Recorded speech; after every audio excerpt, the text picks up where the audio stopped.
Glory be to Yahweh. Welcome back to the second portion of today's Sabbath services here at the House of Yahudah. I am Minister Mighty YAH, and it is an honor and a privilege to come before the great congregation here at the House of Yahudah.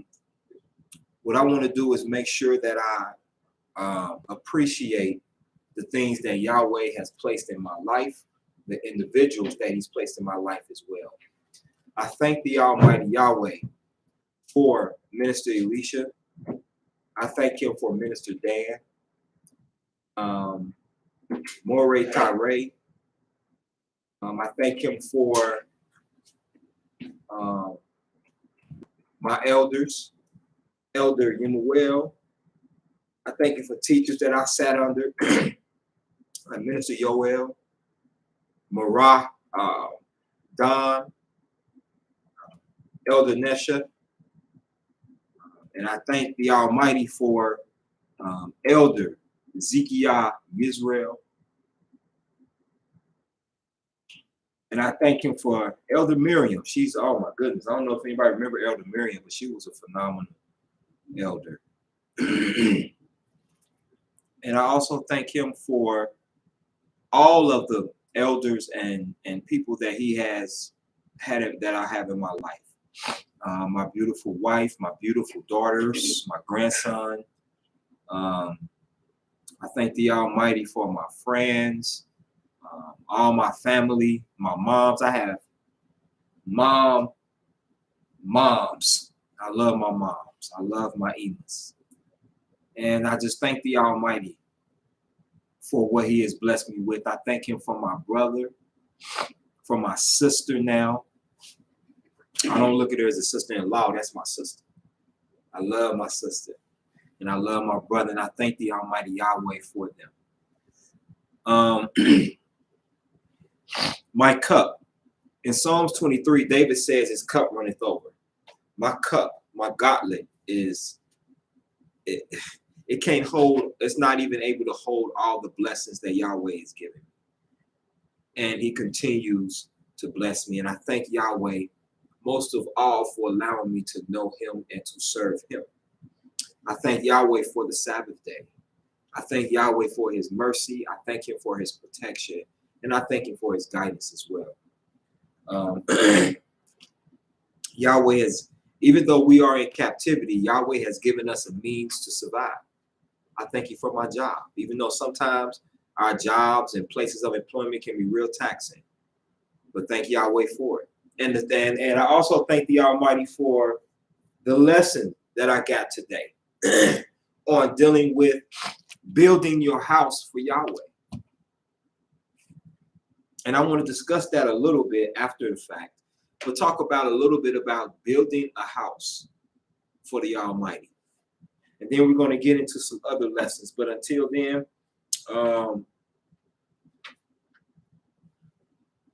let us go ahead and go into praise report.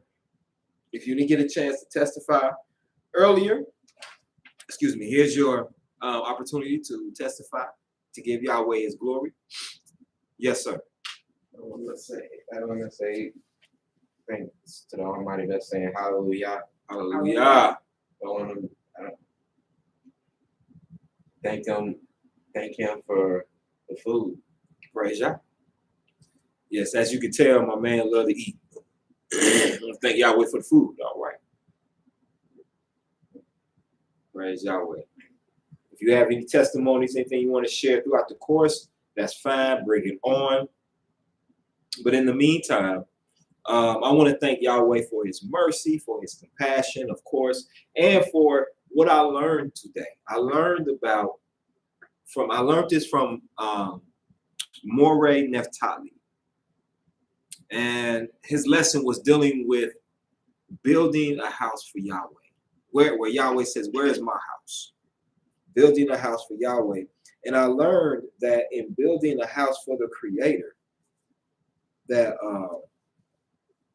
when we're building a house for the Creator, that is very important to build a house for Yahweh. It's very important to do that. But I'm going to get into that in a moment.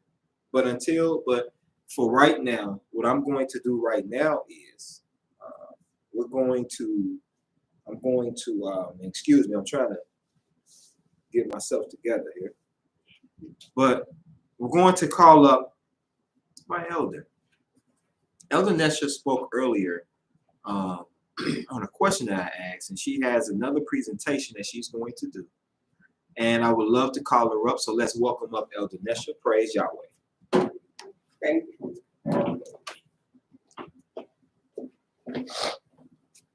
Praise Yah. Praise Yah. First and foremost, I'd like to give all praises to the Almighty by saying hallelujah. Hallelujah. I'm going to share this piece that I got, that I have. I cannot take the credit for it. I'm not going to. My guardian angel sends me inspirational quotes, and this one, it really touched me, so I want to share it with my internet and also with the people in here. It starts out saying, light fan versus darkness. What we indulge in becomes strong and imprinted upon our will and heart. What we need to do, yet do not, becomes accepted deeply within, increasing our vanity. Walking forward without a plan, vision becomes someone else's opportunity to turn you around onto their path, fulfilling their personal goals to the greatest extent. Walking somewhere with no purpose leads to a hazardous path and greatly wastes the kingdom's time. It's later that we thought, and we all have a righteous purpose. We all do. Tell me and ask yourself, what's your purpose? The more action of light and right that we do, the more strength and powerful this side of our spirit grows. Wisdom gives as you feed it truth and Abba's holy word, placed deeply within your being. Bring the light out of the darkness that's caused to your heart. Why should you let it win? Why live comfortably with daily sins? And we all do. Let us all become the clean, living sacrifice, living a life which merits Abba Yah, our Father, with honor. May our life please Abba Father, and he choose us to be his living, clean, and worthy of his presence. Fans of light walk out of the darkness and always, each day. Walking, living with no purpose does lead to a horrible path for us. Hallelujah. Hallelujah.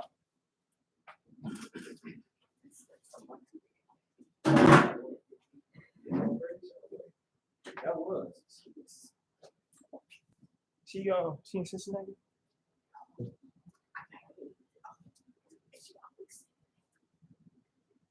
Praise Yahweh. Praise Yah. Praise Yahweh. All right. Praise Yahweh. Well, hey! Speaking of beauty, my beautiful queen just walked in. She just walked in, moving furniture. She is always on the move. She's moving furniture around, trying to find golden tickets. What's up, beautiful?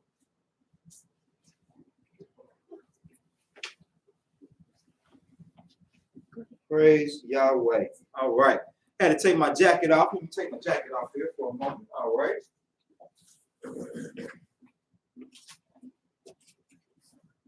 Okay. All right. All right. All right. All right. Okay. So now we're going to get into, I think I'm going to try to sing a song. Go for it. See if y'all remember this one. Praise Yahweh. You take a sip of water. What you laughing at, brother? You don't think I can, brother? It's like, no.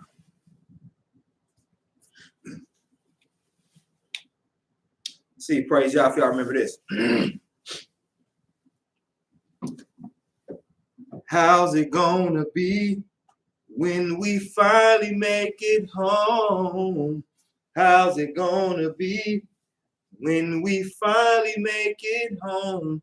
There'll be no more crying. There'll be no more pain. Our travail will be over. No more Gentile strain. How's it gonna be when we finally make it home? How's it gonna be when we finally make it home? Praise Yahweh. Y'all remember that? The rest of it sounds better with choir, but that was praise Yahweh. What you think of that, brother? Good. Mm-hmm. You gonna have me sing at your wedding in the woods? No, I'm kidding. But praise Yahweh. Now I'm open up for any questions. Are there any questions at all dealing with the law, dealing with anything dealing with that? Are there any questions? Yes, sir. No, it was like, you said any more questions about the laws? Yeah, are there any questions at all about the laws? Oh, yeah. Yes, sir. One law. Yes, sir. And I know I'm probably not the only one. Sure. What is it, sir? The food law. Okay. What about the food law? Like, you know how, like, say if you got like your mom or a brother, and or a sister, or your family just they don't serve Yahweh, right? Okay. But you're the only one in the house that serve Yahweh, so basically they have pork and all that. Mm-hmm. So you know how, like, say if they use, like, they eat like the like eat the pork and all that with the forks and all that, and they put it in the sink. Right.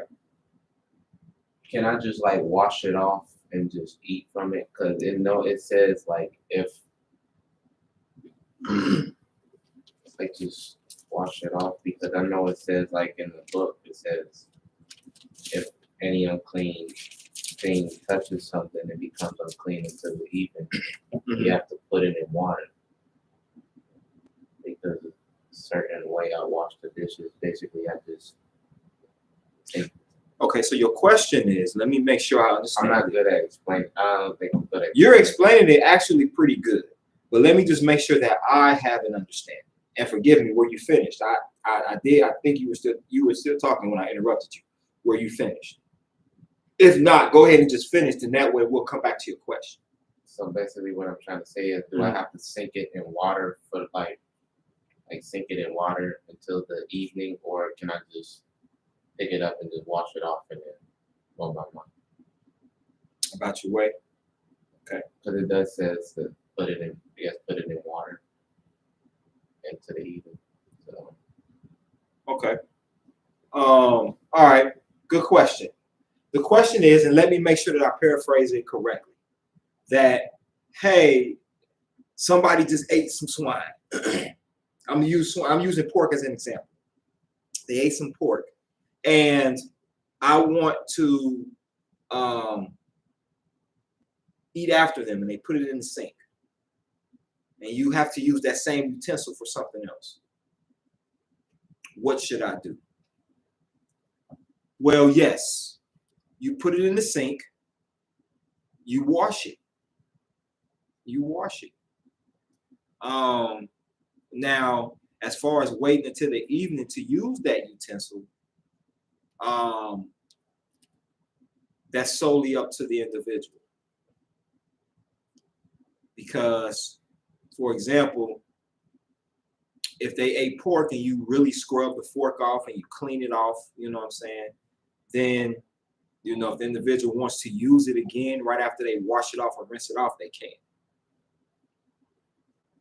But if they want to wait till the evening, my suggestion to that person is this: buy your own utensils. Go get your own plastic forks and plastic knives and plastic spoons. Now, some may say, but what about eating out of the plates? What about the plates?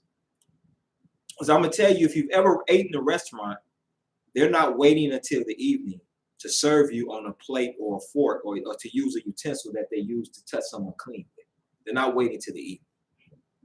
They're serving it right when they wash it. Some of them will dip it in and then come right out. Like when my family go out to eat, I get a cup of hot water and I bring my own little thing of Dawn and I pour it in the hot water and I let while we're waiting for our food, I put the forks in there. And there's not too much I can do about the plates. But we put the fork in there and let it clean itself. We get lemons, because those astringents, those kill bacteria, the lemons. We get that and wipe it down real good, and then we'll use the utensil. Or we just do this. We'll say, can we have to-go utensils? So if it's in your home and you say, well, hey, I want to eat something, but they don't have pork on the plates, they don't have shrimp in the bowls, well, you go buy your own bowls and your own plates. You can go get, you don't have to go, ain't nobody saying you got to go out and spend thousands of dollars on a plate and bowl set. You can go to Walmart and get you a plate and a bowl and buy you some utensils and spend maybe 15 bucks. And you got, and a cup. Get you a cup, get you two. You know, something for your hot water, something for your hot water and something for your, for you drinking. You can do that. And then when you done eating, you wash your bowl, you wash your plate, you wash your spoon, your fork, your knife, your cups, and you take them, dry them off. And if you living in a house and it's not just you, or if you living in a house and you don't trust people, you take them, put them in your bowl. So every time you want to eat some cereal, you grab your bowl, your spoon, go. That way you know what's been in it. Some people might say, well, that's too much.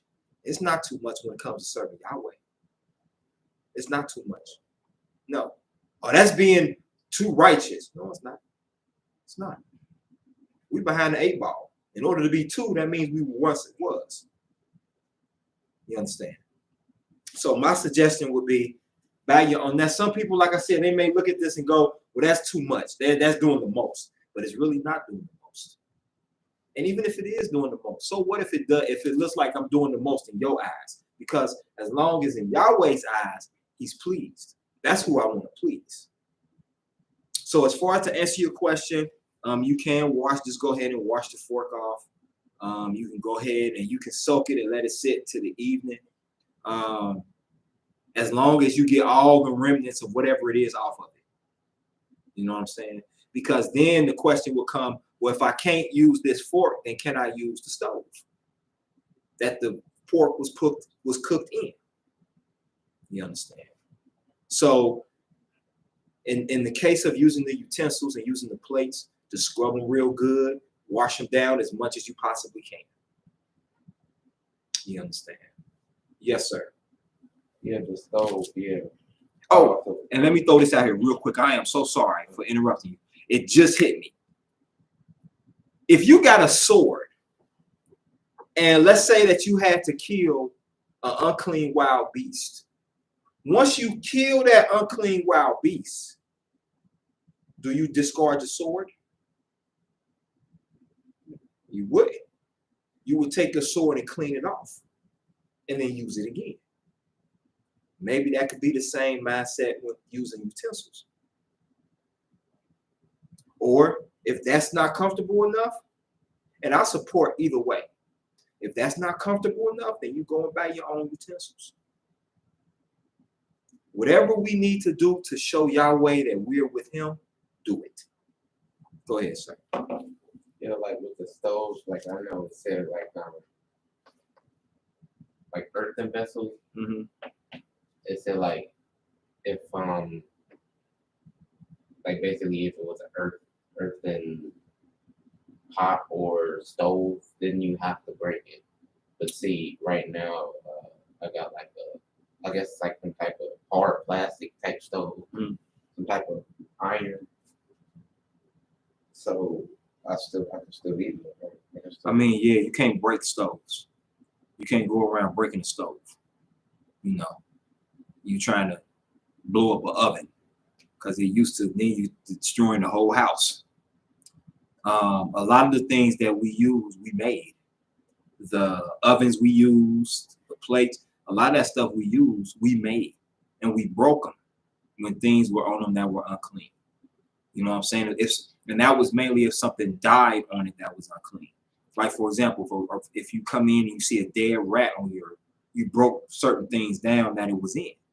You know, if let's say that a dead rat, a rat came in and came in your earthly vessel, your vessel, like let's say it was a pitcher that you had made, and it had water in it, and the rat fell down somehow and drowned in that water because it couldn't get out.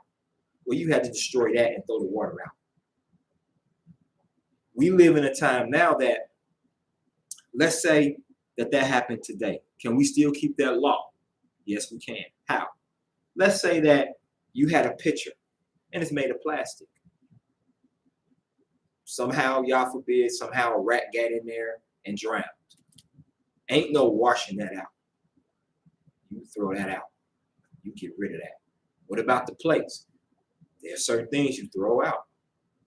But here's the thing too that I want to say as well, and I had to learn this too. If you didn't buy nothing in that house, don't you throw nothing away. Don't you be like, Mom, I threw all the plates away. I threw all the forks away because they've been touching pork or unclean things. Don't do it. If you ain't buy it, don't do it. I'm going to tell you what I did. When I first got into the law, I was with a friend, and she had all these mingled socks. I didn't buy none of them. So I went in and I was like, I want to get rid of these socks. I went to my elder, Minister Alicia. I said, Minister Alicia, I went in the house and I got rid of them mingled socks. He said to me, did you buy them? I said, no. He said, did you replace them? I said, no. He said, then basically, I don't remember verbatim. It was so long ago. He's let me know. Then why did you throw them away? You didn't buy them. That ain't your place. That ain't your house. And that's not your place. So I ended up having to replace the socks. You understand? When it comes to you as an individual, I would suggest for you, just go and buy your own separate dishes. Then that way, if you're going over somebody's house and your auntie, you know what I'm saying, done cooked or something, and she know you coming and she done prepared a clean meal for you, bring your own dishes. Some people might be like, oh, that's doing the most, but let me tell you, Floyd Mayweather, the boxer, he brings his own utensils. He has a gold fork and a gold spoon, and I think he has a gold knife that he brings when he goes out to eat. Bring your own utensils. That might be an idea for us when we go out to eat. Bring our own utensils and then make sure we wrap them up and take them back with us. That way we know what's been on this fork. There are ways to still edify Yahweh. Yes, sir. Now, that's the sound of it. It feels peculiar. It's different from everybody. In a good way. Yeah, it is. It's different. You're going to be looked at.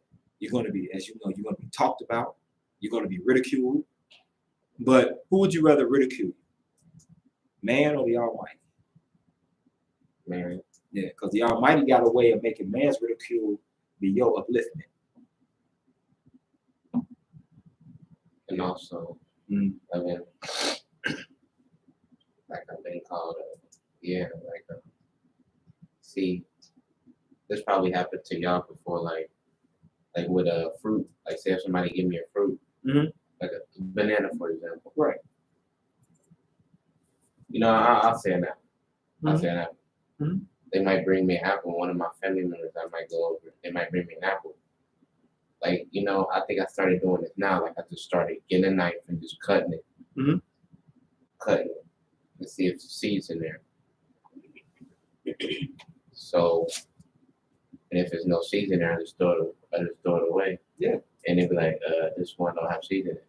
It's an apple. So they're like, It'll be all right. It'll be all right. It'll be just fine. and then they don't understand. Like one time I was in school.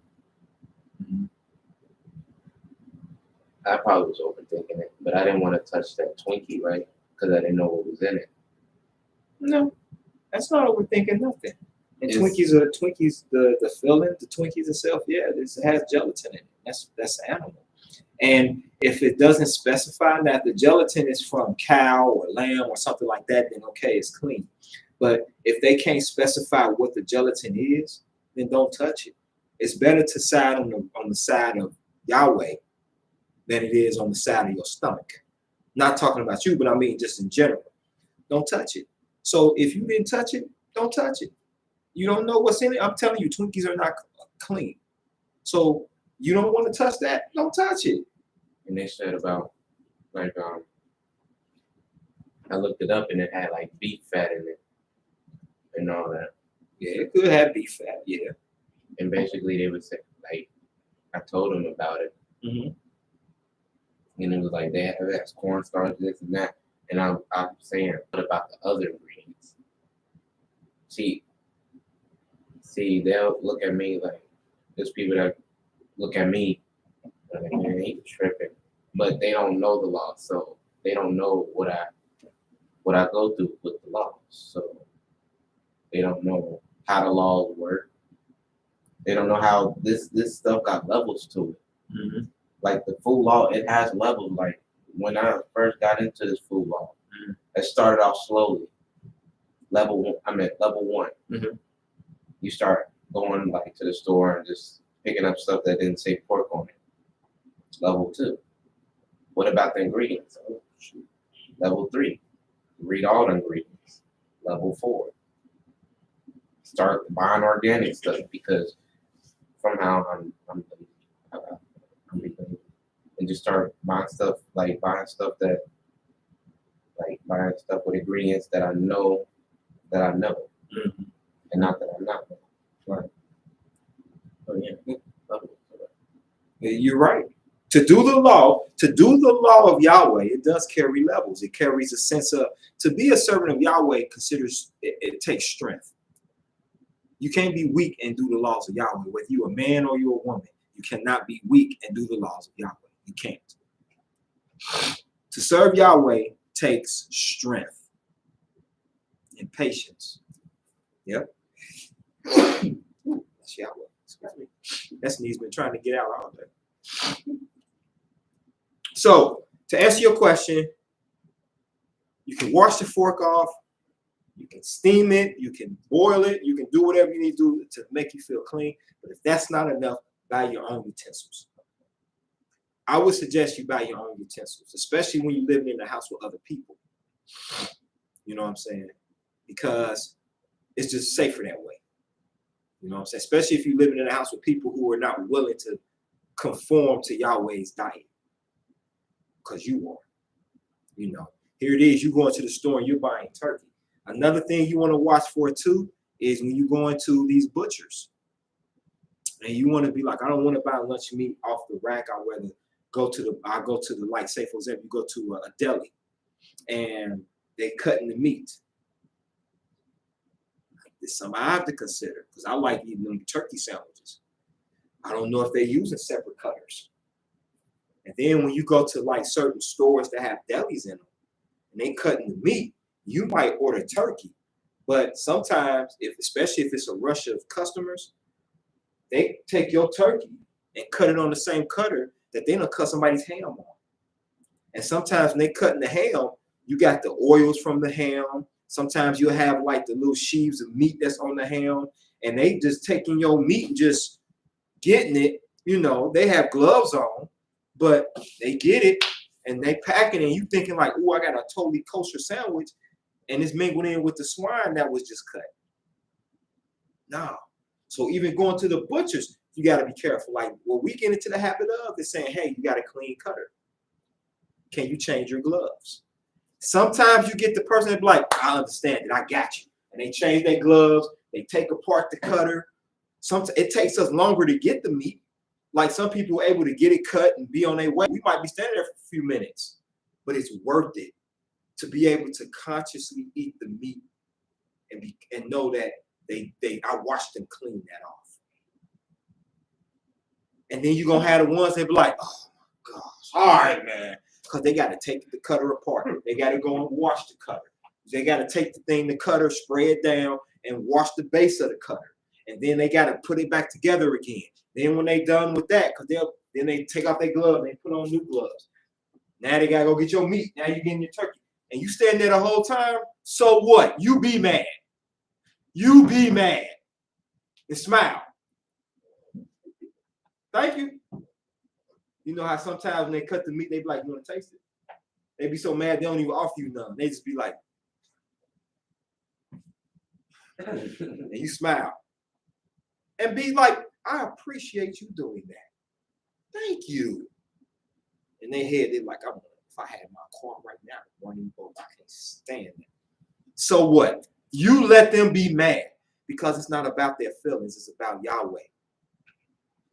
So when if you go get lunch meat and you go to a deli, you tell them, can I have it on a different cutter? Because I can't have pork. I can't have it mixed with pork. And then certain cheeses, they use them same cutters for cheese. This cheese might have an enzyme in it that's from an unclean animal. Instead of me taking the chance, hey, do you mind? Look, being a servant of Yahweh, this is why it's good for us to have our own restaurants, our own delis, our own grocery stores. If we stop fighting over doctrine and took our resources and built our own restaurants, our own grocery stores. Ain't nobody saying you trying to take over America. Let me put that out there before they cut us off of YouTube. He's trying to raise a coup. Listen, ain't nobody trying to raise no coup but Israel. When the Almighty says, turn to the book of Jeremiah real quick. Jeremiah 29. Turn to Jeremiah 29 real quick. And if there are any questions or anything that's out there, please ask them. Please ask them. I gotta show this. Oh, there we go, right there. In the book of Jeremiah, hey sweetie, can you do me a favor? If my phone rings or something, if it's somebody trying to get on or can't hear, can you watch my phone for me? Take that back to my wife, please. See, this is another thing you will learn too as a man. To build the trust of your wife, let her keep your cell phone. I leave it in the car. I tell my women, call me on my other phone. I'm playing. I'm joking. He. That one bill is expensive enough. I don't need two. But I'm teasing, baby. I'm teasing. Turn to the book of Jeremiah, chapter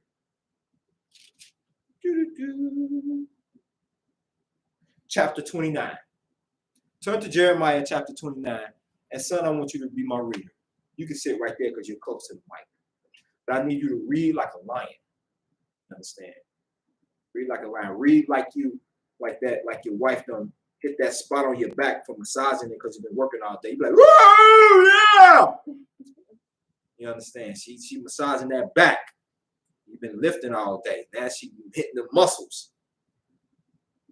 Start reading at verse number 4 in Jeremiah chapter 29. Thus said the Almighty of hosts, the Almighty of Israel, unto all that are carried away captives, who I have caused to be carried away from Jerusalem unto Babylon. Build ye houses and dwell in them, and plant gardens, and eat the fruit of them. Take ye wives, and beget sons and daughters, and take wives for your sons, and give your daughters to husbands, that they can bear sons and daughters, that ye can be increased there and not diminished. Praise Yahweh. Why did I use this example? This is an example to show that when you get, this is when when we went from being in Jerusalem and being carried into captivity, into Babylon. When we were brought into captivity, Babylonian captivity. This here is dealing with, he's telling us we're communal. We're communal. You don't believe me? Years ago, and correct me if I'm wrong, for those who know, Roseline was predominantly Jewish. Roseline was predominantly a Jewish neighborhood. Now it's predominantly black. However, the Jews were so prominent that they still have synagogues here. Not too far from here. Like you know, we turn, like how we went if we go into the other bike place. Right there, we turn on Section Road, right there on the corner of Section Road of this one, it's across street from a gas station. It's going to be turned into something else, but it was an old synagogue. They got the Hebrew writing still engraved in the stone. And there was no Christ in them, this praising the Almighty. But here's the thing. Certain parts of Roseline are still Jewish influenced. Ashley, is it Ashman? Ashley, what is it called? Amberley, thank you. Amberley Village. Parts of Bond Hill, that's predominantly black, was Jewish influenced. And you can still see some of the Jews. There's a house for Jewish boys. Not too far from, it's off a section. It's not too far from where on Stony Brook. It's a street called Stony Brook that's off of section, going up Reading Road. And it's a house. And then there's a part of Galbraith that there's a synagogue. There's a few of them, synagogues. Jewish influence, and you know why? Because the Jews put together their resources and they still influence. You have Muslims. There is a distributor. If you're heading down Reading Road, heading into downtown Cincinnati, before you hit Eden Park. No, it's after you hit Eden Park. You pass Eden Park. There's a grocery distributor, all Muslim owned. You know what they do? They hire their own, and they distribute food to like the little bodegas we have, like the little stores up here that we have, the little corner stores. They deliver and supply for them. We have restaurants up here owned by the Islamic community, not black Islamics, owned by them. And you know what they do when their family comes over from overseas? They buy them cars. And what they do is they buy the cars. And then when the family heads back overseas, like if they coming back from Iran, Iraq, or Palestine, or the Sudan, or wherever, when they go back, they sell the cars. And then they got these restaurants. If you're not familiar with Hook's Fish, yeah, now they're a chain. So when you drive up, when I drove up, like when we headed up Springfield Pike, and I saw Hook's Fish on Springfield Pike, I'm talking about the nice part of that. I mean, Springfield Pike is pretty nice, but this is the money. And they had a Hook's Fish there, and it's nice. I was like, that's what I'm saying. There was a brother who went to, and I'm gonna get to something here, so please don't disconnect from me. I'm just sharing with you. Listen, there was a brother. He used to be my barber. Real good, real cool dude. And he said he went into, you know, the little beeper stores that sell cell phones and all that stuff.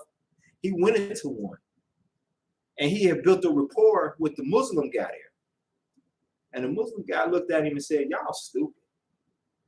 And he said, he looked at the guy like, what you mean we stupid? He was like, y'all blacks, y'all stupid. He said, what you mean? He said, all the money that y'all have in y'all community, and y'all still ain't got nothing. Y'all stupid. And he said, I think at first he was kind of like that was offensive, but then he took it back and was like, man, that makes sense. Let me ask this question. How many black-owned affluent communities do we have? It used to be Forest Park.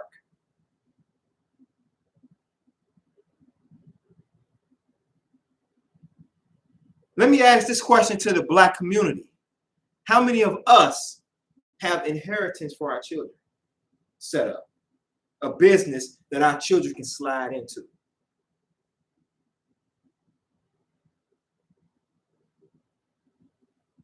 Most of us spend our money on Gucci and Prada. I guess that could be handed down. You can get the Gucci shoes or the Prada purse. No, most of us don't think of generational wealth. We think of right now wealth. What I want right now.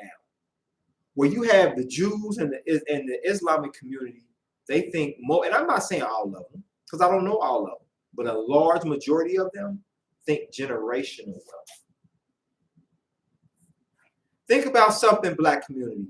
If you were to, if Yah forbid, was to call you home today, how many of us have things set up to where our family and our children's children will be good?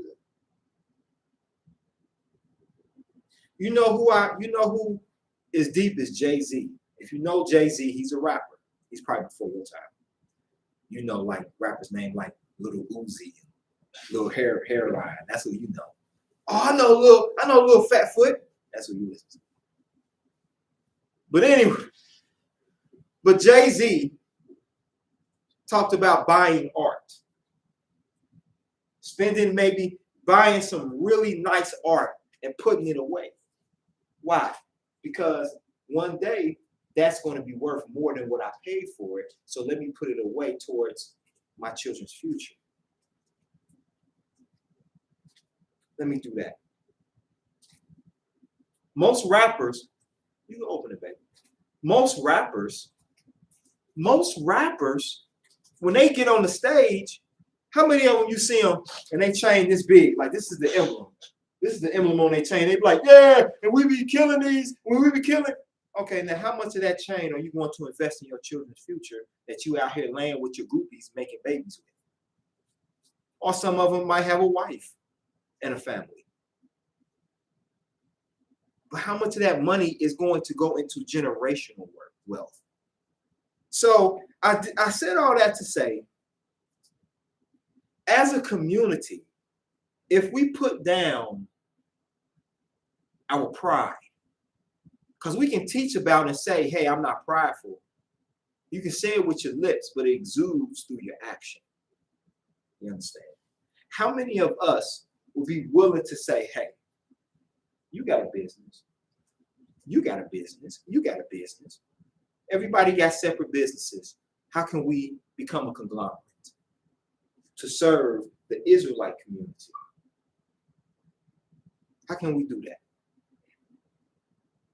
How am I able to get with distributors so that if you Israelite sisters still like to get your hair done and you like to get the hair weaves, bet. How about we do this? Let's open up a store that's based on just Israel, that's owned and ran by Israelites, where when we get this hair in, we able to tell you we get the clean hair in. We make sure that this ain't hair off of an unclean animal. We make sure we get products that are clean in here. So that when you come to us and you buy your hair, you're getting high quality products. You know why we won't do that? Because number one, whatever distributor we buy from, they're gonna triple and double charge us to have the stuff. Yeah. That's why it's important to be a conglomerate. I know Israel like to be individual. I know Israel like to be like I know some of us as Israel like to have our own money so we can look down on you and be like, what? You ain't got no inheritance. You better get you an inheritance. You ain't got no garden. What? You wicked. Where your garden at? Instead of helping as a nation. Maybe we want to get big so we can look down on you like, what? You're not doing what? I do it. Why aren't you? To build that conglomerate and say, listen, we can have an Israelite hair store and call it Israel's Wigs and Things. Open up an Israelite restaurant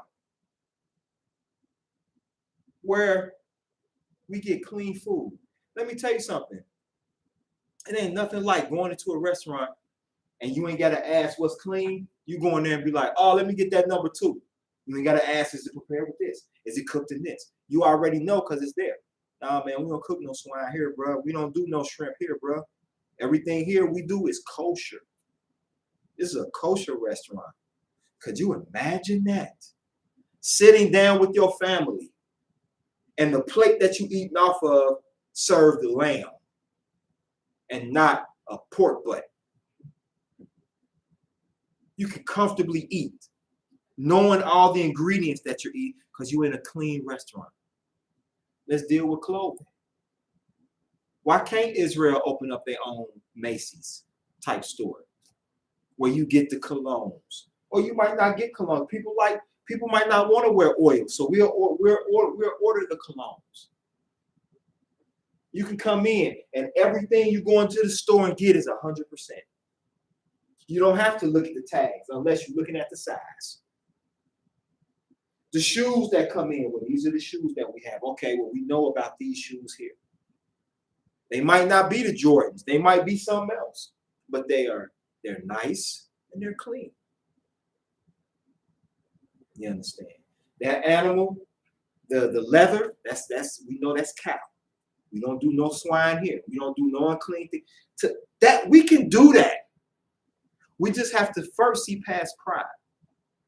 And then we have to see past the fact of being, I'm going to tell you something about the slave mentality.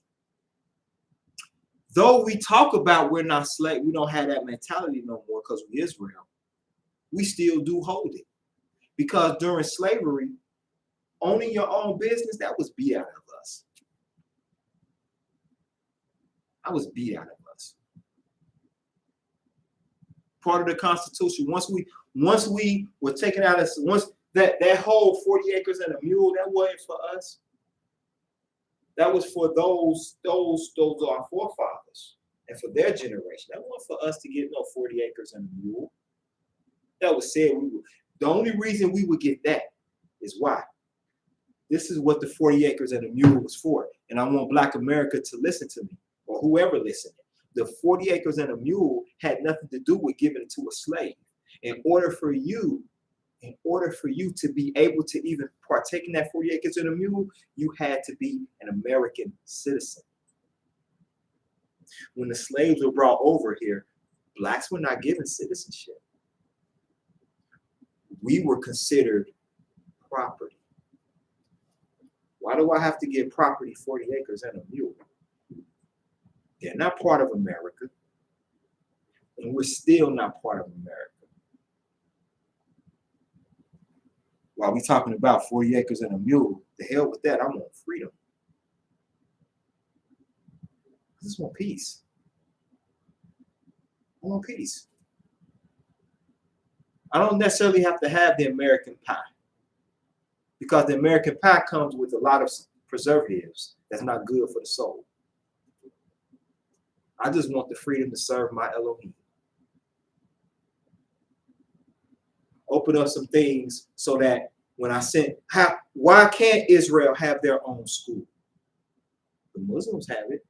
The Christians have their own schools. Why can't Israel? We got well-skilled teachers. My wife, my elder, we got some teachers out there that, and I'm talking about degree teachers that can teach our children. Think about the curriculum. You're getting the curriculum of knowing what 2 + 2 is, and also knowing and then teaching from scripture. Come on. You can't tell me that those are things we can't have. What are we going to keep saying? Well, we in captivity, so we got to deal with that. Just because we're in captivity don't mean that we can't still be a people together. When in book of Zephaniah, when it talks about gathering yourself together, or people, or nation not desired, that's exactly what we need to do. But the only time we want to gather is when there's food involved, someone dies, or there's a conference. Tell me I'm lying. Tell me I'm lying. Soon as somebody dies, you got everybody coming in from that city to come to the funeral.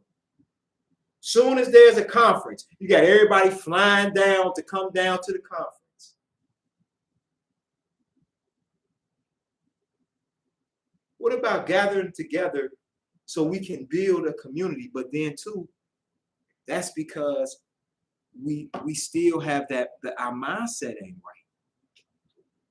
And you know what we would do? We would take the 5 or 10 people that want to build and grow and put it all off on them. We won't offer a dime. We won't offer a penny, but complain about how they doing it. If it was me, well, it ain't you. Habanaku, Israel, it ain't you. Well, if it was me, I would do it this way. Well, damn gone it, why didn't you do it then? And we always talk about, I ain't got time. I ain't got time. I ain't got time. I ain't got the time. Then shut up when I'm doing it. And I apologize for being so brass. Then be quiet when doing it. If you ain't going to participate, then move out the dang gone way.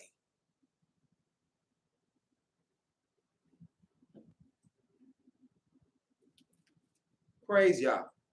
Any comments on that? And that was all off of your question. That was a good question. And that was all off of your question, son. Yes, sir. And if you have any comments out there for those that may be listening, please share. Like I said, this is an open and a live discussion. Go ahead, son. Yeah. Like, there's the only thing on the positive, but yeah. We should do that. Like you just gave some business ideas. Praise Yahweh. That you said, like own grocery store. I didn't even think of that. I was thinking about some other stuff. Mm-hmm. I didn't even think about it, like getting like stuff from like shipped from like where, like our own garden, you know. Mm-hmm. Yeah, we can get, because we have Israelites that own land, and they have acres, and they grow their own food. And we can get with them. We can do that instead of exporting and doing this with other nations. We can do it with our own. And once again, this ain't to say that we want to be part of this. That that we're going to enjoy our captivity. No, but what we're doing is this. Because if I'm a barter with you, you know what that I'm gonna have to do. That means I'm gonna have to know this law. And why is that law so important? Because now I'm gonna have to treat you right. There's no reason why Black Israelites, with the money that we bring in, if we took the time and looked at how much money we put into this economy, we could have banks. And we do have Black banks. We do. There's a lot of Black banks, especially in Atlanta. Black ran banks. Money is FDIC insured. We talking about Black owned banks. We have them. You understand? Unfortunately, a lot of the things we wouldn't have total ownership of, in a sense, because we would have to buy land. And unfortunately, we're buying land in our captives' land. And my elder earlier had brought out when we were going about eminent domain. So that's one thing that we have to worry about. But here's the thing: there's no reason why. Say, for example, an Israelite was wrongfully accused of a crime, got arrested, and was accused and wrong. Let's say a brother was walking down the street minding his business, and somebody white called and said, "Hey, we feel threatened." And they got the brother, and he didn't do nothing, but they threw him in jail, gave him a bogus trial and because he didn't have representation. Why is it that that brother who was a Hebrew had to go into court by himself? Yes, Yahweh is with them, but Yahweh told us to gather together. Brothers and sisters, do we have anything set up to where we can, do we have lawyers? I know we got lawyers in Israel. I know we got people that know the law in Israel. Where y'all at? Y'all want to talk about coming together in one building? Hell, we ain't even coming together separately.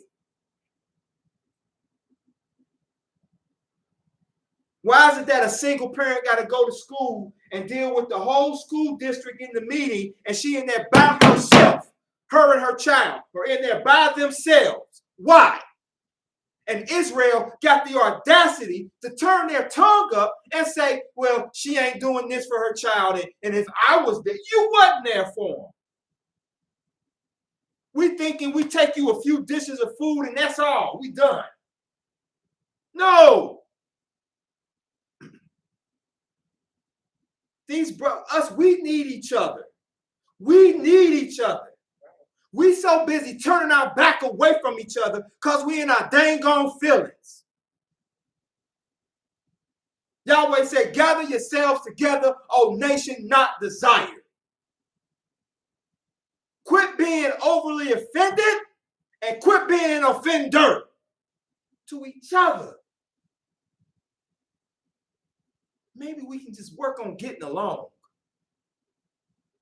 How about we work on getting along? Gathering for more than a conference. Gathering for more than a funeral.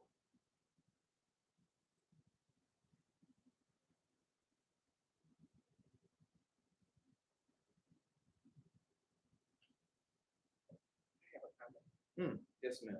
The comment you met, just a couple of them about school. First one about we do need our own school. These schools are designed to fail our children, especially with that third grade test. If they don't pass that third grade, these children might be living in a home where there's problems going on. They can't focus when they go take this ridiculous test, when they got to read a paragraph and look over here and find an answer. It's designed to fail our children. And we should teach them 1 + 1, but when they go to the schools, they teach them all the way around the world to get to 2, when you can just say 1 + 1 is 2. I know. That is the truth. I know. You are so right. And I'm going to tell you something that's so funny. And I laugh because my wife and I, we talk about this because she helps our daughter with my daughter and grandson with their homework. And they do. 2 + 2. You'd be like 4. No, I need to see the work. Okay, let me write 2 lines here and 2 lines here and put a circle around it. No, you got to go 2 + 2. Then you got to divide. Then you got to take the exponent in the end part, and then you got to divide it by this, and then you take the 0 and add it. Where does 0 come from? But it's there, and then only to get to it's 4. And So it's really sad because you'll be helping them and you'll show them the way you know, and they'll say, but that's not how my teacher did it. And so it confuses them even more. Yes. Listen, we're trying, you know what America's doing? America is trying to compete with places like China. We have no competition for them. You know why? China, they only take off a certain amount of time. I don't think they take off for something. They go to school all year around, and academics is the main focal point. My daughter told me, because she looks at TikTok, I think it was her, somebody had told me that when they use TikTok over in Asia, they only allow it to be set up for educational purposes. If their children on TikTok, there's a show that my wife and I watch. It's dealing with parenting. And on that show, there's a Chinese family. Either Chinese or Japanese family, or Asian family. Their daughter, you know what her fun time was? On this show, they tell you there's a part of the show where they go in your house and they say, okay, well, we're going to have a day where you can't say no to your child. You know what this child wanted to do? She wanted to go play a video game and be left alone. Other children was like, I want to smack my daddy, or other children was like, I want to jump off the furniture. This child said, I just want peace. I just want to be, she didn't say peace, but that's what I thought about when because she was at so much peace. All she did was on her floor and played her little video game. And it wasn't even one of them video games like boom, boom, boom, shoot 'em up or anything. It was just a regular, it was probably a learning video game. And she was just playing and having fun by herself. Yeah. Enjoying life. Because she's 6 years old, reading at a 7th grade level. Yes. Because her parents, that's all, when she wakes up in the morning, all she does is learn. It's academics, academics, academics, lunch, academics. She has no free time, no playtime. She has no friends. She can't socialize. So, yeah. Do y'all remember the mother they called the Tiger Mother? She was an Asian mother, and who her daughters ended up getting accepted to colleges and was. I mean, I'm talking about like not no Cincinnati. I mean, I ain't saying anything against Cincinnati State. I'm talking about well-known colleges and Ivy League colleges, accepted into Ivy League colleges, plural. Am I right? Plural. One instrument, they was like, oh, you too tight on your children. You too tight on your children. Because she didn't want to let them go to prom or something. Now, I'll let them go to a little dance. Let them have a life. You got to structure it. Too much of one thing is detrimental. But when it comes to the learning aspect, do you think that Hananiah, Mishael, and Azariah, do you think that they only learned 9 months out the year? They learned every day. That's why when they stood up, they were the wisest of even the Chaldeans that was amongst them. They were the wisest because they knew things. Daniel knew things. You understand? Go ahead, son. Then you had your hand up. Well, yeah, I would like that. Unless you're gonna find a problem with something. I said, like, yeah, we can have restaurants, but then a big lava may come. It may get ate up by King Kong, and everybody's gonna die. Then what are you gonna do? Go ahead, man. Wow, that like what you said about like what she said about like they make it so difficult. Mm-hmm. I thought about that. Mm-hmm. It was some other time ago. I guess it was just like they make it so like I guess they make it so I think I was thinking of a particular race of people. Mm-hmm. Like saying throwing a baseball, or I was talking about school to throw a baseball. Mm-hmm. Well, should I throw it to the left? Should I 4, 5 plus 3 equals? You know, like Mm-hmm. you start pulling out it, and I'm like thinking in my head like just throw it. They make it so difficult when you just. This is a simple thing, just throw it. To fit what Elder was stating is are there any comments out there? No, but when you get through, I have one more statement. Okay, go ahead. Go ahead. The other one is about showing support to each other. Lady across the street took an example. She was homeschooled. I had let her daughter do virtual. The daughter wanted to go to the school because she had a problem with math, and she figured she would get more attention at school. Oh yeah, she got attention all right. Not from the teacher, from the so-called quote unquote friend telling the other girls that she was toxic, and her mom told me that she was crying over a break and was saying that she was dead, like she wanted to kill herself. And she told me that she's going up to the school. She's in the 10th grade, just like my grandson. Mm-hmm. She's going up to the school to talk about that. And I told her that if I wasn't starting this job on MON Day, I would go with her. But what I did tell her, which I'm glad we're talking about this, I would write a statement for her. Mm-hmm. To support her. And like you're saying, we need people to support each other in times of problems and trouble. Praise Yahweh. That's deep. That's beautiful. You don't always have to be there. Simply by writing a statement and saying and putting things in a statement for something. Well, somebody, well, look, I got support. They just can't be here with me right now. But here's a statement. They won't expect that. They'll be expecting just to come in and just berate. And let me tell you something. When you come in, I can kind of understand it in a sense why some parents, when they come in, they already have war on their face because they know what they're going to come up against if they have to come in there by themselves. Not all the time, but most of the time. I understand that. You know what I'm saying? But my thing is, I am a little put off.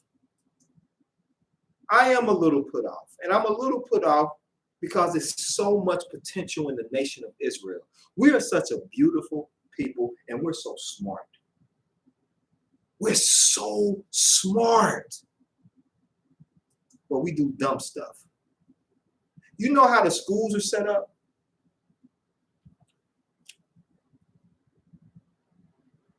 The schools are set up, and I heard this. I want to say it was either from Albert Einstein or I can't think of the other gentleman's name or the other person's name.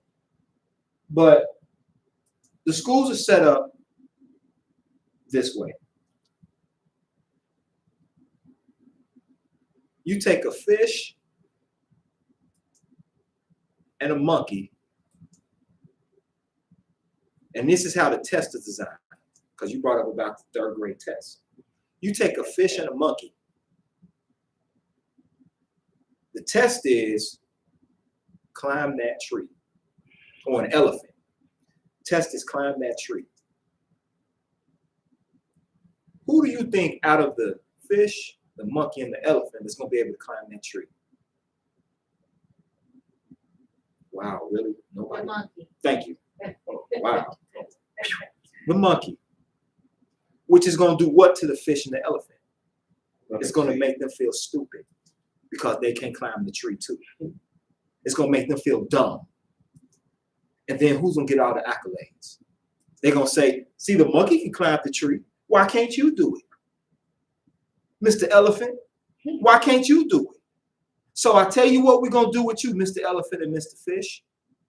Since you can't climb a tree, we're going to put you and label you as mentally retarded.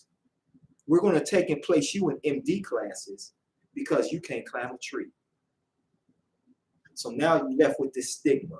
And the monkey is dumb as a doornail, but he knows how to climb a tree. People would have just paid attention to Michael in Good Times, they'd have seen this coming. Exactly. There was an episode in Good Times. This is way before a lot of y'all time. Don't even worry about it. You know Good Times? Good. Okay, you know. Well, there was an episode where Michael, of course, he was a prodigy, a genius, right? And his guidance counselor, he took the test, but he failed the test. The guidance counselor basically told him, according to your scores with this test, you should just go to a trade school or become something like that. What we as blacks have been told all of our lives. No, you can't be a lawyer. No, you can't be this. No, you can't be that. Why don't you be something where you work with your hands? That's what we've been told. So Michael's parents went down to talk to the guidance counselor, looked at the test and said, half the children don't know what these words even mean. Even mean. You're using words that we don't even use in our everyday language. In the black community, we don't use words, certain words like, like astronauticus, I don't know, whatever a big word is, except for my wife. She's a walking Webster. But we don't use words like that. They don't use words like, terry cloth. They'd be like wash rag. That's what we use. You understand? We don't use words like throw it in the receptacle. We'd be like, throw it in the trash can. And these are the things that's on tests, and our children are like, a receptacle. Okay, a basketball. Because they're trying to relate the word "re" to something maybe circular. Basketball. Nope, that's wrong. We don't use terry cloth, we use a wash rag. Terry cloth. Why would I want to use somebody else's towel? That's what that answer is. Somebody else's towel. No, terry cloth is a material of a towel as well. It's a thinner material. That's what it is. We don't, and that's how they set us up in these communities.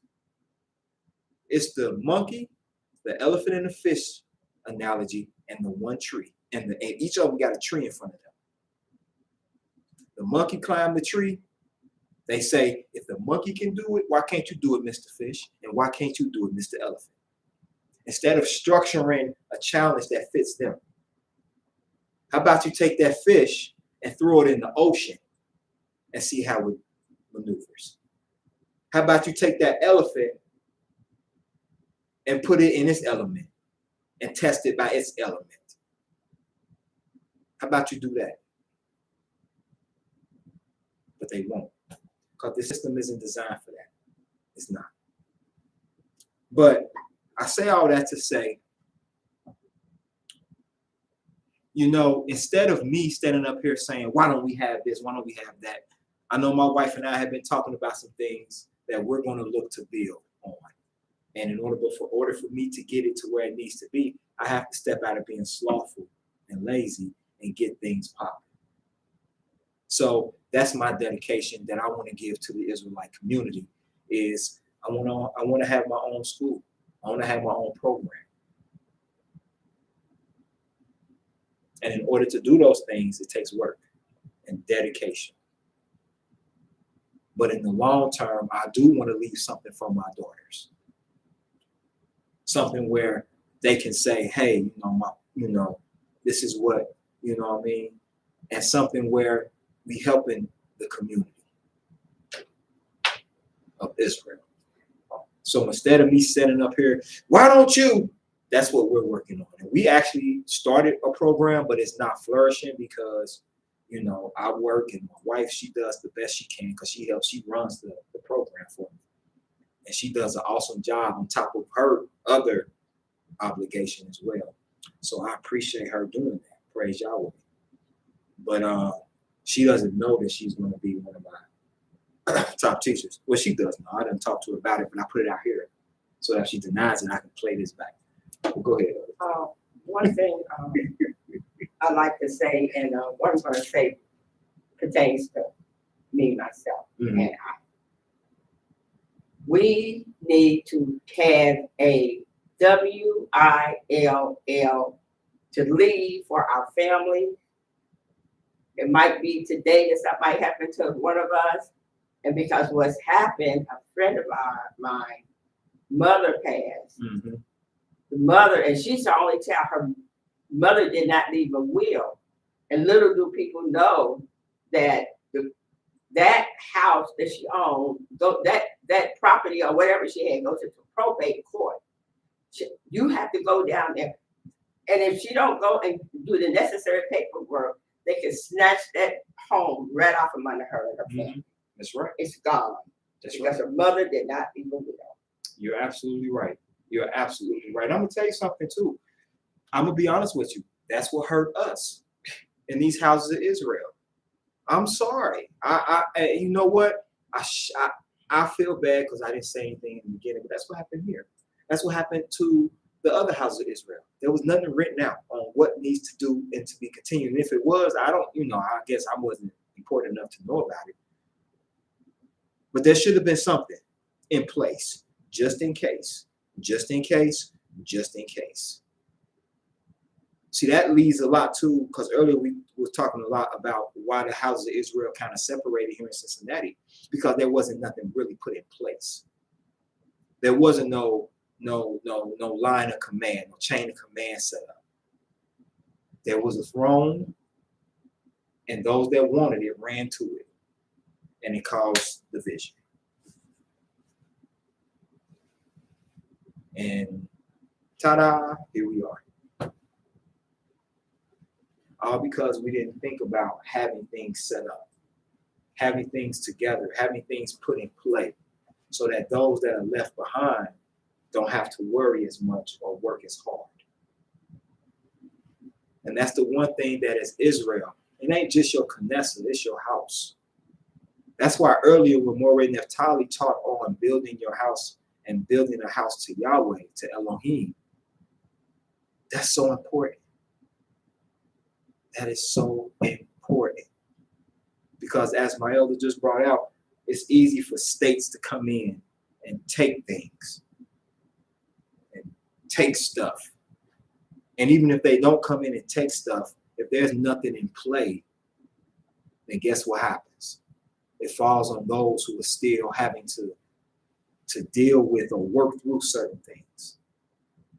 Not only are you dealing with the loss of the loved one, now you're dealing with whatever the loved one had as far as a debt or whatever the loved one had, that they had, now is being snatched away. So not only did you leave your loved one, now what you have now that even get you remotely close to them is going to be snatched away. All because nothing was established. Nothing was established. Yes, ma'am. That goes for children as well. When I was running a daycare, one of my daycare parents was a grandmother, and her grandson's mother, her daughter, died in childbirth. And because the mother was the custodial parent, and she and the father were not married, the first month of that baby's life, both the mother and the father fought for him to get him out of the system because because the mother died in childbirth and didn't have anything in writing saying if anything were to happen to me, my children go to, because there was nothing in writing. They took that child from the hospital, and the mother and the father could not have it until they made a case and went to court. And then the grandmother ended up getting them because the daughter had always said, Mom, if something happens to me, I want you to have my children. But because there was nothing in writing, they took that baby.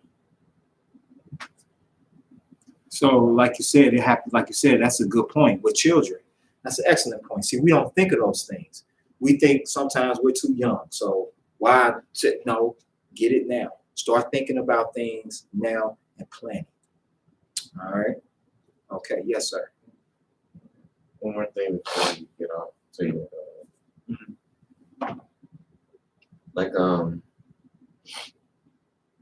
I've probably said this to you. You probably heard this.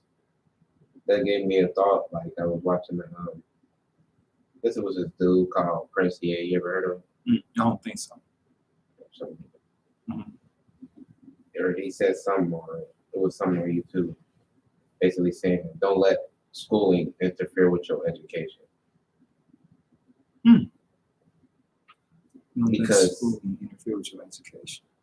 Because right now, schooling, like for me, like I literally, like when I do homework at school, when I do homework at home, basically I would just sit there and just, because like, I got a lot of stuff going on here. I just feel like, what the heck, like I can't focus for real. I can't, like homework, this work should not feel depressing. This homework should not stress you out. Homework shouldn't stretch you out. Like in colleges, you all stressed out why the people that own the college, they making money. You stressed out. You trying to rush to your class. You trying to get all this work done to get out and get a sucky job. Why they making money? But like I told you, if you get a sucky job, that was your decision. Because you can go to college and be a business. You don't have to work for one.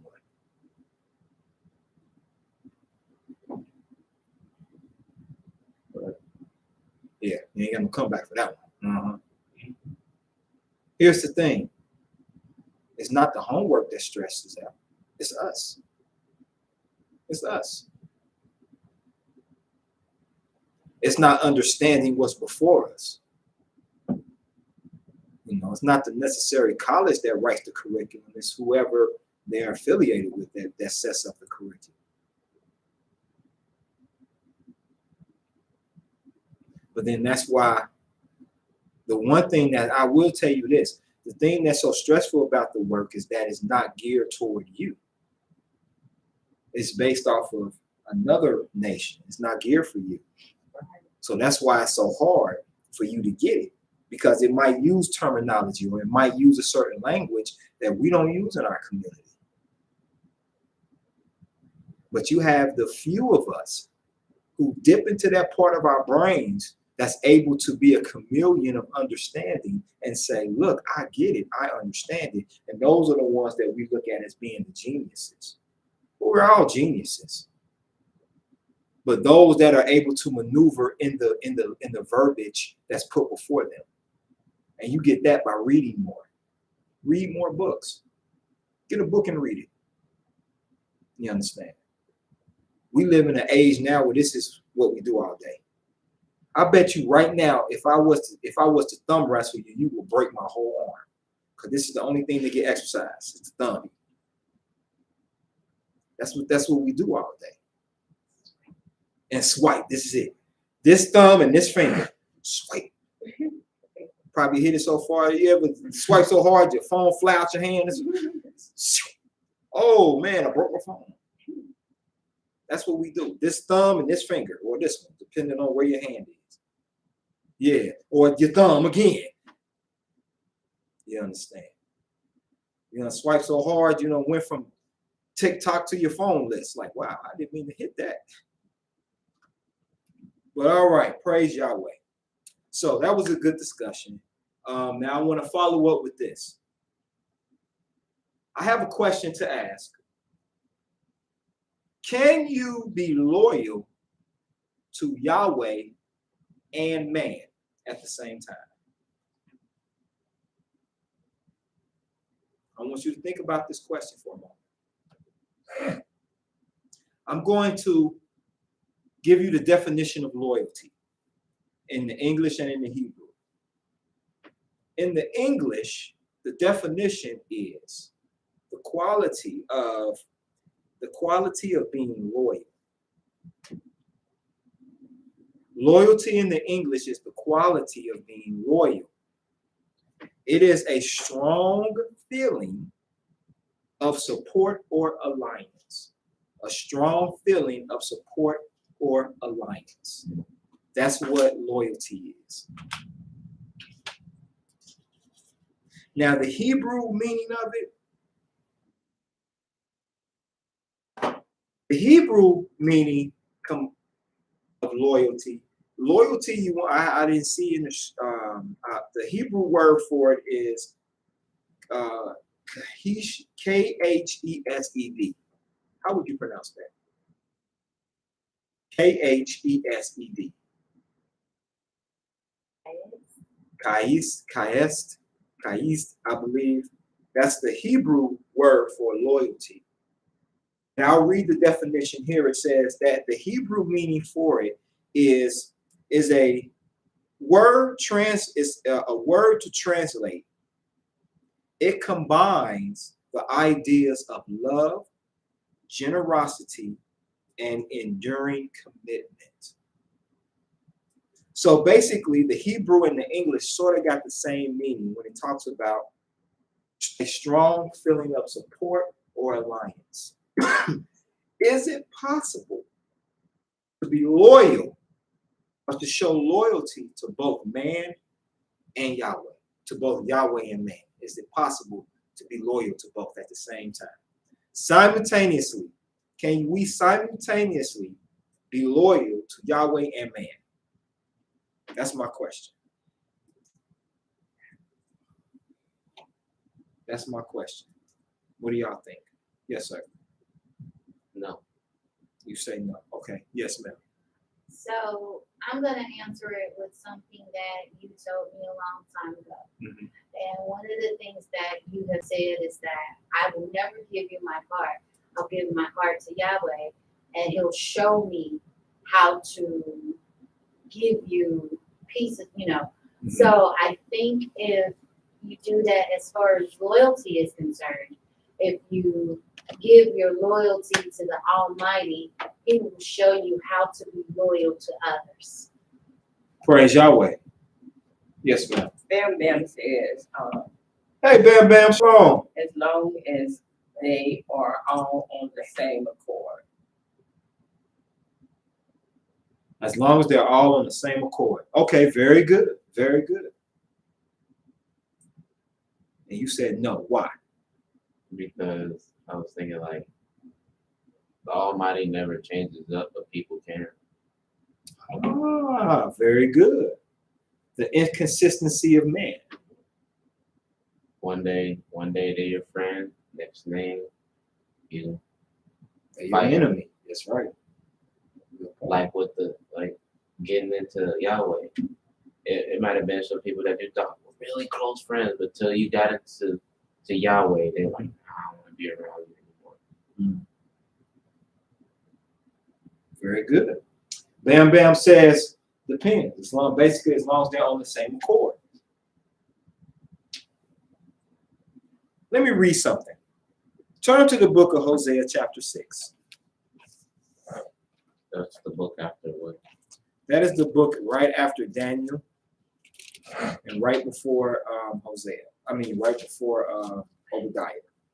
Hosea is right after the book. It's right after the book of Daniel. Excuse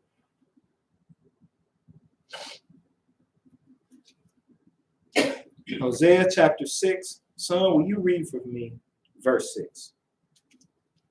Chapter 6. For I. You know what? Start reading at verse 1. Hosea 6, starting at verse 1, we'll read to verse 6. Go ahead. Hosea chapter 6. Come and let us return unto the Almighty. For he hath torn, and he will heal us. He hath smitten, and he will bind us up. After 2 days will he revive us.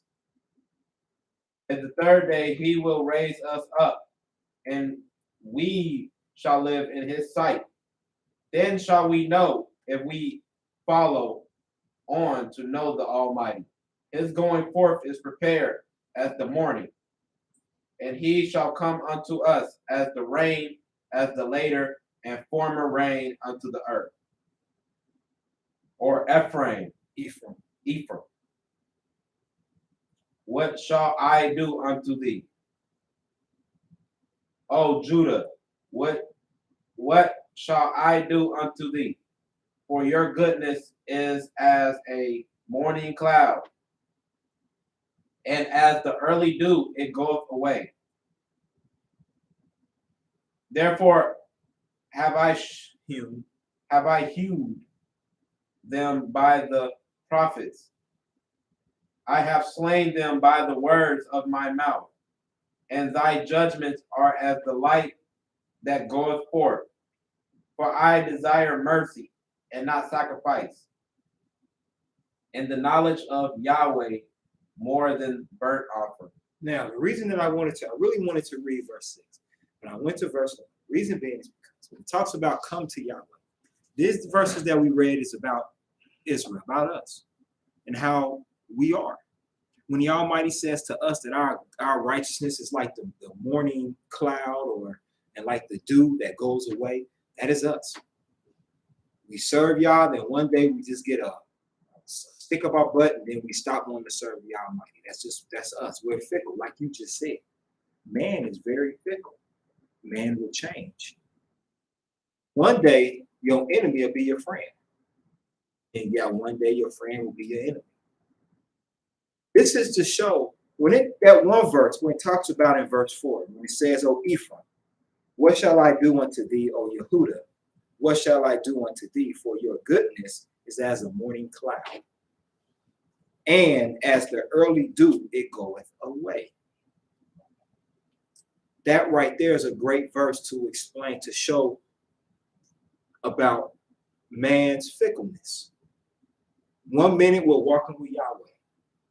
That's why earlier I asked the question about, through all the trials and tribulations that we deal with, what gives us the strength or the gumption or the inspiration to still walk with Yahweh, even in pain?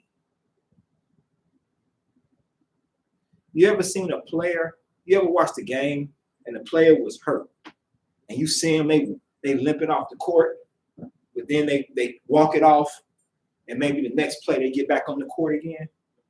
They're still in pain. They're just going to work through the pain. Well, that's the example I want to use to show what makes you still work through the pain? That was the purpose of my question earlier. What makes you still work through your pain, through the sadness, through the sense of despair, through the sense of suicide? What keeps you going to when you want to reach for that knife, or you want to reach for that rope to take your life and you don't do it? To where you walking and you're so depressed and you see a bus coming and you just want to step out in front of that bus and just end it, but you don't. At that split moment, something pulls you back and you go, what am I doing? That moment when you get up and you be like, oh, I'm hurting so bad. Oh, there's so much pain. But you find the strength to still get down on your knees and thank him for that new day that you're able to feel this pain. What gives you that gumption? That was my question earlier. See, I'm going to share something with you. Loyalty, you can be loyal to man. But we have to hold Yahweh on a higher scale. All of our loyalty should be to the Most High. Some may say, but wait a minute, hold on, wait a minute. So you telling me that my wife should not be loyal to me and that I shouldn't be loyal to her? No, what I'm saying is, if your wife is loyal to Yahweh, then she's going to do you right. If your husband is loyal to Yahweh, then he's going to treat you right. If your friend is loyal to Yahweh, then they're going to treat you right. If I'm loyal to Yahweh, then I'm going to treat you right. Because my loyalty, see, when we think of loyalty, my loyalty is where I'm going to put my energy. Can a man be loyal to two masters? Nah. You're going to have one master that's going to supersede the other at some point. What would happen if a person say, man, I want to be a Crip and a Blood? Is that possible? To be in two gangs? What, you a Crip and a Blood on Monday and Tuesday, and then the rest of the week you a Crip on Monday, and then on Tuesday through Friday you a Blood, and then you take off on the weekend. Like, what are you doing? You just walk down the street beating yourself up. Yeah, you got on a red and blue shirt. See who hit me now. Yeah, you hit yourself. You shoot. I'm jesting, but think about it. You're either going to be loyal to one or you're going to be loyal to the other. Why not just be loyal to Yahweh? Because when you're loyal to the Most High, he guides your steps. He'll help you deal with them thoughts. When it says in the first verse of Hosea 6, come and let us return unto Yahweh, for he hath torn and he will heal us. What has man torn and what has he healed? That did not involve the help of the Almighty. I pose that question out to you. That's to anyone that's listening. Name something that man has torn and healed without Yahweh being present or without the help of Yahweh. Name one thing. I'll wait. Type in, text, I don't know. Name one thing that man has torn and healed by his own hands. That didn't involve the Almighty getting involved. If man could heal, do you think man would have allowed COVID to get out of hand the way that it did? If man could tear and repair, do you think that COVID would have got out of hand the way that it did? To where now you scared to walk past a person. Some of us just now, recently, are now giving hugs. COVID is so deep now, we dealing with with a variant of it, the Abacron or whatever it's called.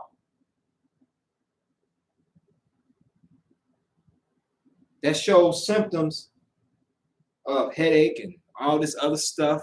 It don't even show the risk of losing taste or smell in this form.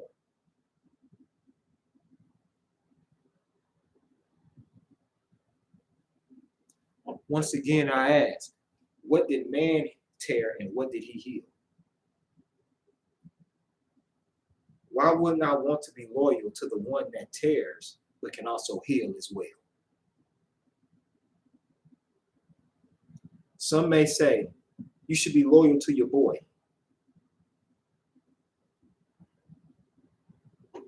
Why would I want to be loyal to somebody where my loyalty is going to be contingent upon how they walk? When I can be loyal to Yahweh and not have to worry about nothing. I don't have to worry about if I'm loyal to Yahweh. I'm only going to be loyal to you, Yahweh, if you keeping the law. I don't have to do that. Because the one that I'm loyal to is the one that's going to, I'm going to be honest with you, the one that I'm loyal to, most of us, let me ask this question. Most of us, when you're loyal to someone because maybe of something that they did or can do, right? Whether they can cook, whether they're pretty, whether they're nice, whether they can cap well, whether they can fight, whether they got a lot of money. A lot of our loyalty to man lies more so in monetary things. Think about it. When you look at these athletes and they got these yes men with them, you've seen them. Everything they do is right. They hit an old lady with a bike. That's right. She shouldn't have been in the way, Big Tone. They shouldn't have been in the way, Big Mike. She should have moved. She heard the bell. Ding-a-ling-a-ling. Yeah. Yeah. But if you're really my friend, you're going to school me. Like Big Mike, though you my boy and you got money and we work for you, you was wrong, man. Why would you do that? Why would you hit that older lady with a bike? What makes that okay and you laugh about it? Now that might get me fired from his team. But later on, he'll see that I was probably one of the most loyalists because I'm going to institute things such as the law of Yahweh to let you know.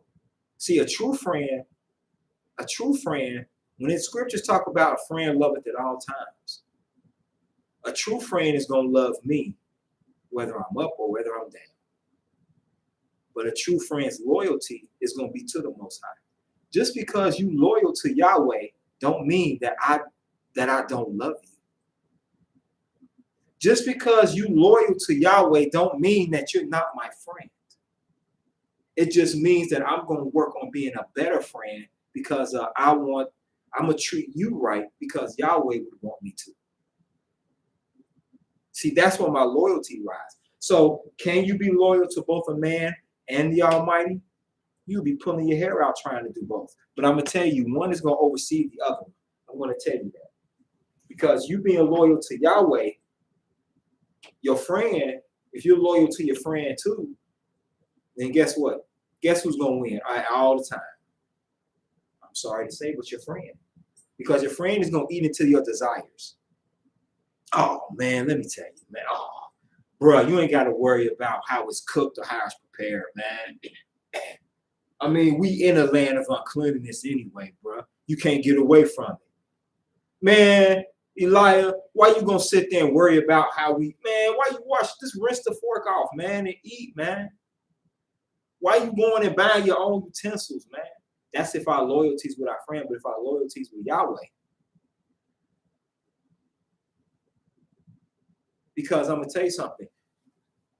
Name an instance where Yahweh broke your heart.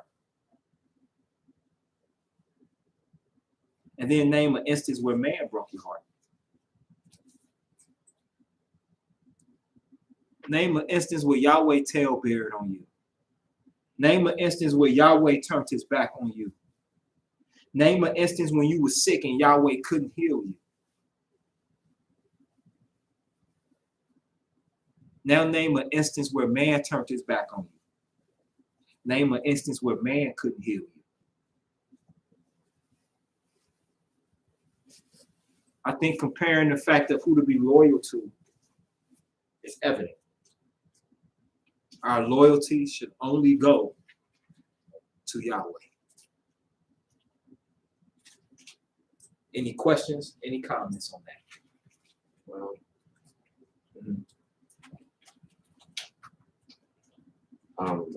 okay, I got one.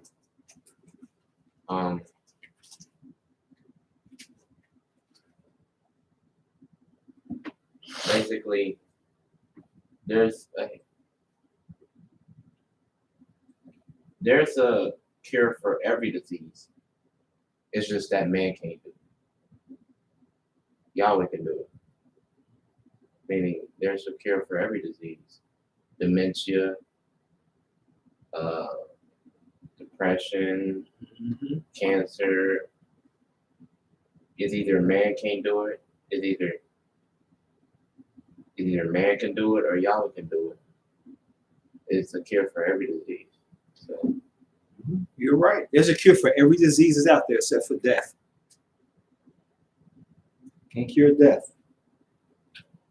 What you can cure, like you said, those diseases you can. But even if man creates a medicine to cure that disease, who gave him the knowledge to do that? He's not going to acknowledge the Almighty. He's going to acknowledge another man. Yes, ma'am. So I want to make a distinction. It's not to put anything that you said down. I think there is a treatment for every disease, because if there was a cure, it wouldn't still be happening. I think that the Almighty has the ultimate cure, like you said, but I think that we get treated for these diseases. I don't think they're totally cured by man. That's a good point. That is a good point. And even with this man creating treatments, who gives him the knowledge to do so? Very good point. Very good point.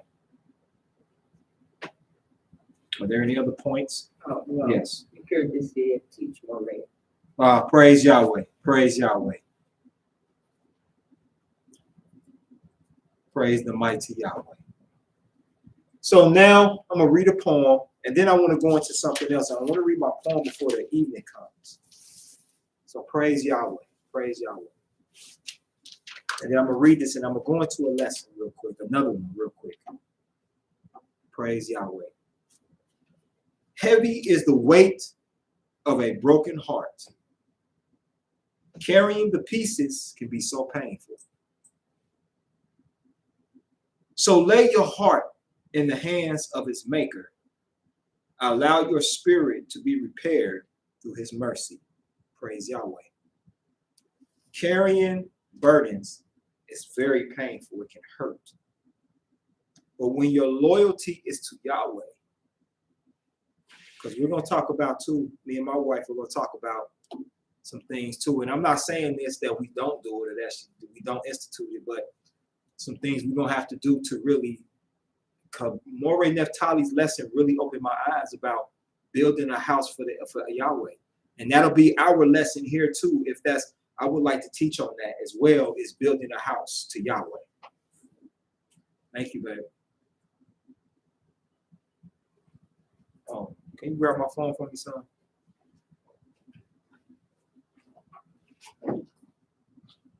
My wife looks so nice.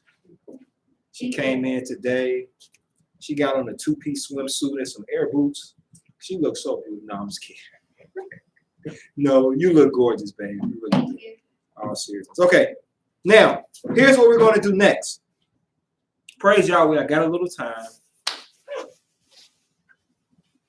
Happy New Year, everybody.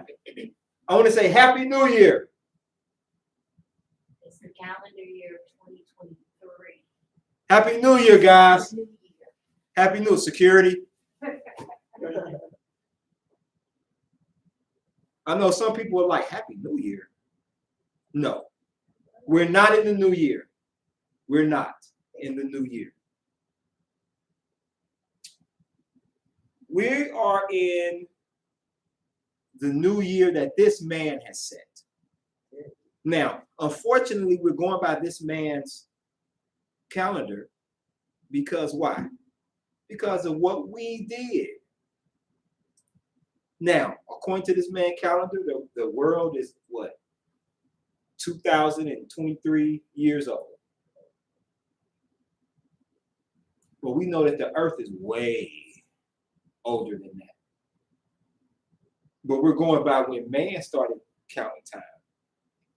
Excuse me. Yahweh's new year, his true new year. Oh, let me show this law because I promised my man I was gonna show him this law real quick before I get into the new year. And y'all willing? I'll have time to get into the new year. Turn to the book of Leviticus 18 real quick. And he asked it. He sort of inquired about this earlier today, and I said I would get it for him. So, and I want to keep my word. So turn to Leviticus chapter 18.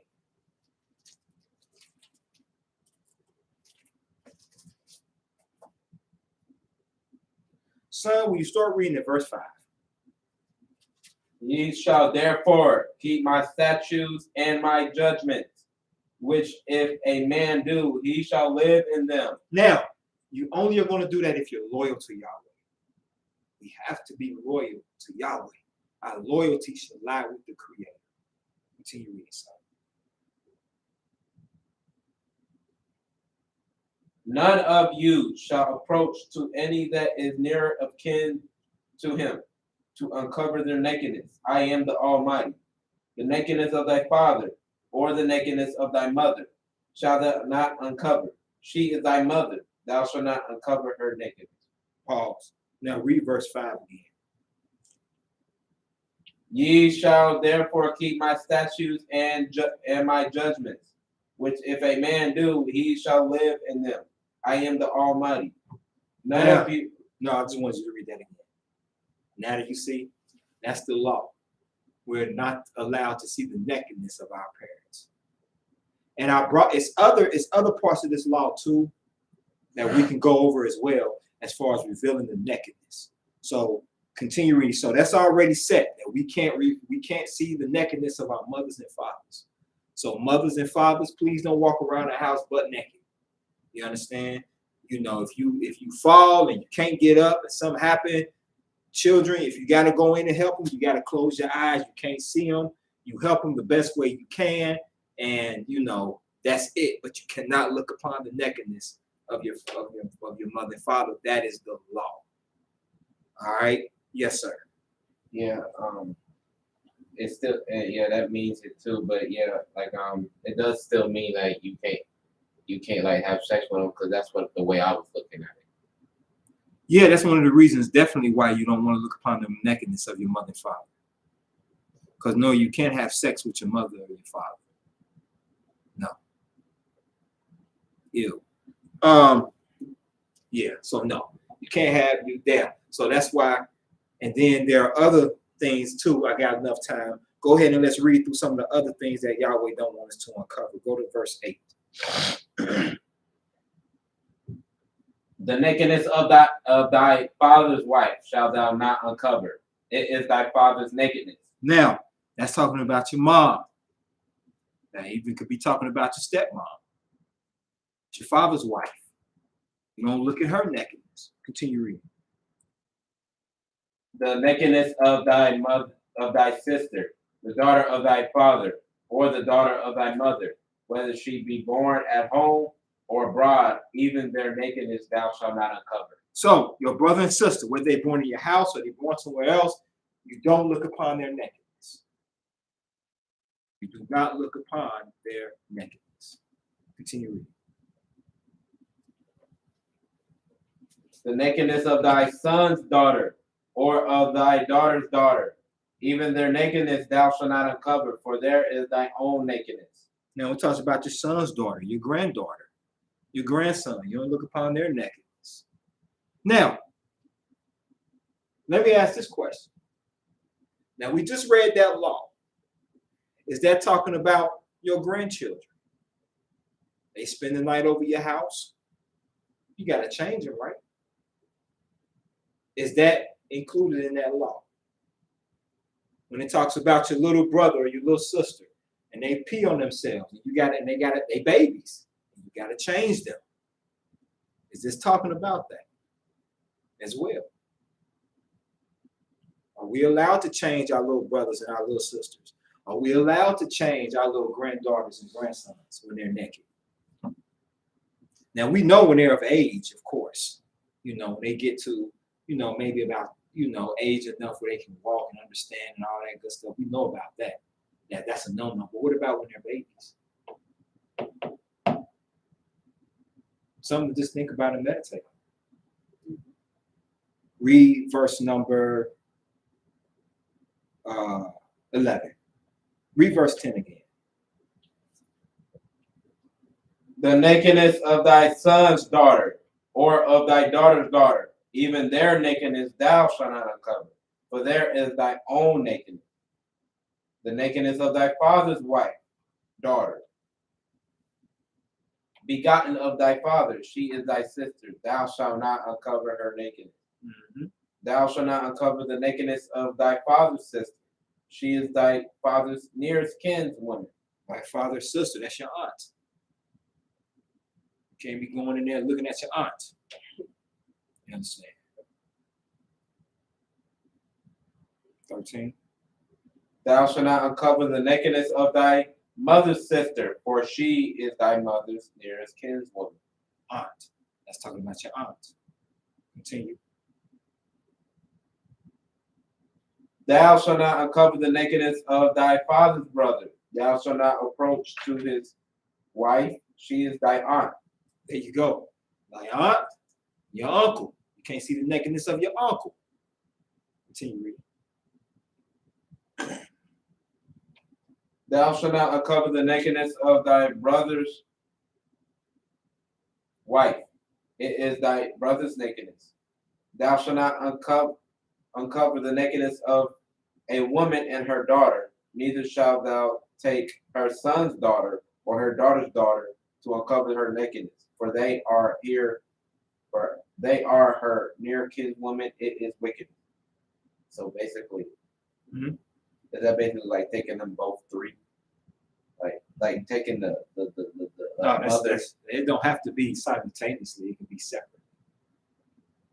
So basically, that's the daughter. So basically, that's the mother, the daughter, and the grandchild. Mm-hmm. Don't uncover their nakedness. Now, we can look up uncover nakedness, and if that talking about, we could say that's talking about just having sex. But what happened to Ham when he saw Noah's nakedness?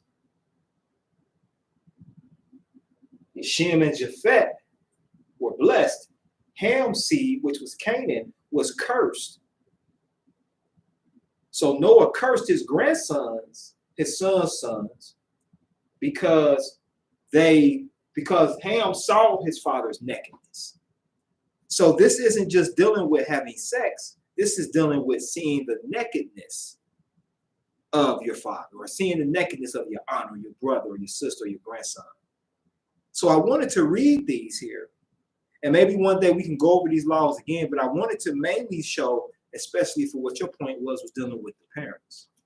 And as a parent, I'm telling you, please, I know, sisters, you done had your fun bags and your bra all day, and you just want to let them loose, not in front of the children. I know when you walk in, you're like, oh my God, I gotta let them out. No. You can let them fall and out and bounce when you get into your private room. And you tell your children, not right now, mommy's changing. And if you want them out, boom, let them fall. And then you put on your clothes when you're going in front of your children. When you go in the bathroom to take a shower, wear some clothes. You don't gotta wear an outfit to the bathroom, but get a robe. Get a robe. Don't just tie a towel around it, because sometimes the towels can be really revealing, especially if you drop something. Get a robe and walk to the bathroom. Parents, I know your children be like, I want to talk to you. And you sitting on the toilet. No, wait till I'm finished, and then we'll talk. You in the tub, you in the shower. Nope. Even though there's something covering you, if you come in the bathroom and you talk to you, make sure that they don't see your nakedness. Mom, can I talk to you? Yeah, let me close the shower curtain. Go ahead, I'm listening. Go ahead, what's up? Mom, but I want to see your face. Well, you don't have to wait till I get out the shower. Go out the tub.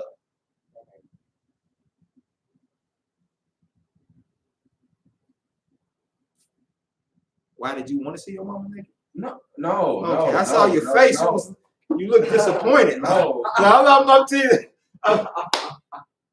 I'm messing. I like to see you laugh, man. I'm messing with you. But no, you can't see the nakedness of your parents. And that includes your father, brothers, your sisters, nephews, your nieces. You can't see that.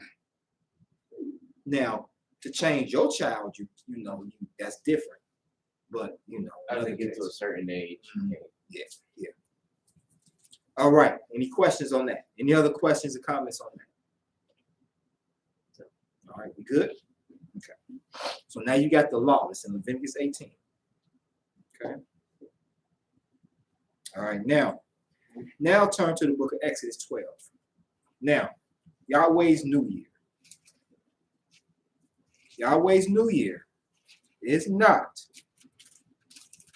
in the middle of winter. Now, because man has been given the world because of our foolishness, this is what we have. Some may say, we in the year of 2023. We're going by the estimation of man, not the Almighty. That's why classes like that teach on the calendar, I don't have a problem with it at all. I just want us all to be on one accord with Yahweh and to make sure that it's not dealing with the ideologies of man. You understand? It would be beautiful if we had our own calendar. And I know that there is a congregation in Cincinnati, and I think some other congregations that's actually working on that. And I think that's phenomenal because we need our own calendar. We do. All right. But I'm going to say this, and we're going to get ready and end, that when it comes to Yahweh's new year, okay, his new year is always during the beginning parts of spring. Now, there's a plant. There's actually, it's a plant. It's a grain called the Abib. In the month of Abib. In the month of Abib, which usually comes towards the end of what we know as March month, going into April month. That's usually around the time of spring. And that's when you usually will see the Abib. And the Abib only grows at the beginning of a new year or at the beginning of spring. Spring is the transitional period used to go into summer. Because you go from summer, and man instituted the words fall and autumn. So you go from summer to winter. There's a transitional period. It's still considered summer until the frost hits.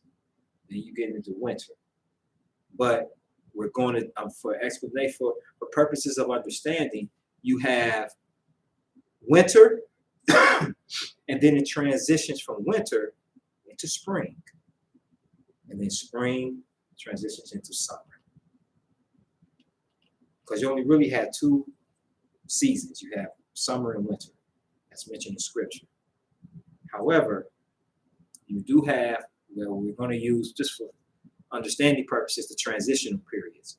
The transitional time frames is fall and autumn, and what we know is spring. Okay, so we're in the winter season now, where the days are shorter. As summer hits and spring comes along, the whole purpose of a new year is to bring forth of new things, which would include new vegetation, births of new animals.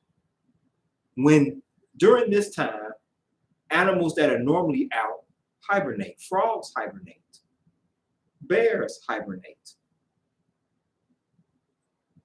They rest, they eat, and gather all through the summer. And as autumn is coming or fall is coming, excuse me, going into winter, they get ready they sleep for the entire time that they are, for the entire time they sleep.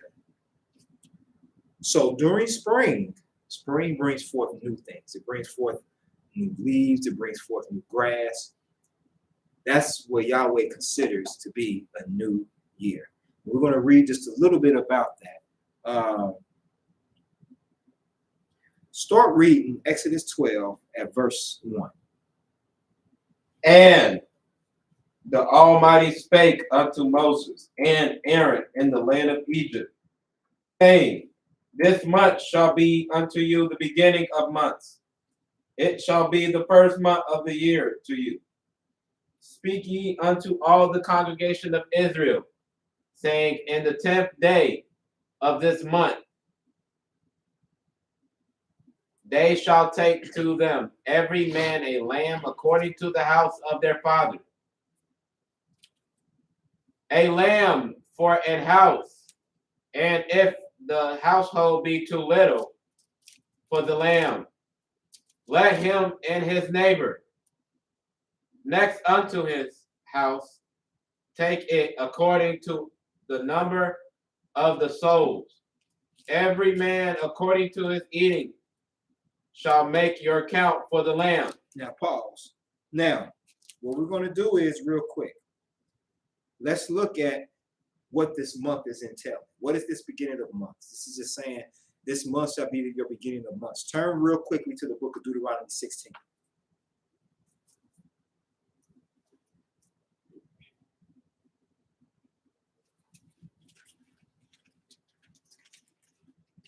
In the book of Deuteronomy 16, start at verse 1. And the Almighty spake unto Moses after the death of two sons. Deuteronomy 16, start at verse 1. Oh, no, you good, brother. sorry. No, you're fine. You're fine. Deuteronomy, because I might have didn't say Deuteronomy. I might have been my fault. So yes, Deuteronomy chapter 16. Start at the first verse.